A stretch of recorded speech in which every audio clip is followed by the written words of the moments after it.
నమస్కారం అన్న. నమస్కారం శివ. ఈసారి పంట కోసి తీసుకొచ్చాను. మంచి ధర ఇస్తారా? ఎన్ని క్వింటాలు తెచ్చావు?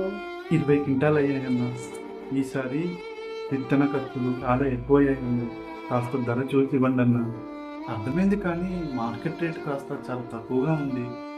ప్రస్తుతానికైతే 2000 ఒక 100 ఇస్తా. అయ్యో అన్న, 2000 ఒక 100 అయితే నాకు ఏం లాభం ఉండదన్న.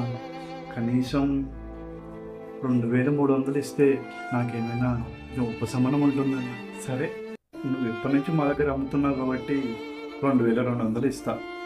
అంతకు మించి అంటే ఇవ్వలేను, ఎందుకంటే నాకు కూడా ధర పలకాలి కదా.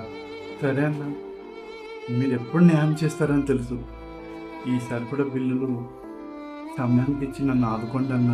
తప్పకుండా 2 రోజుల్లో నీ డబ్బు నీ బ్యాంకు ఖాతాలో జమ అవుతుంది. సరే అన్న, మీలాంటి వాళ్ళు ఉంటే రైతులకు కాస్త ఊరట ఉంటుందన్న.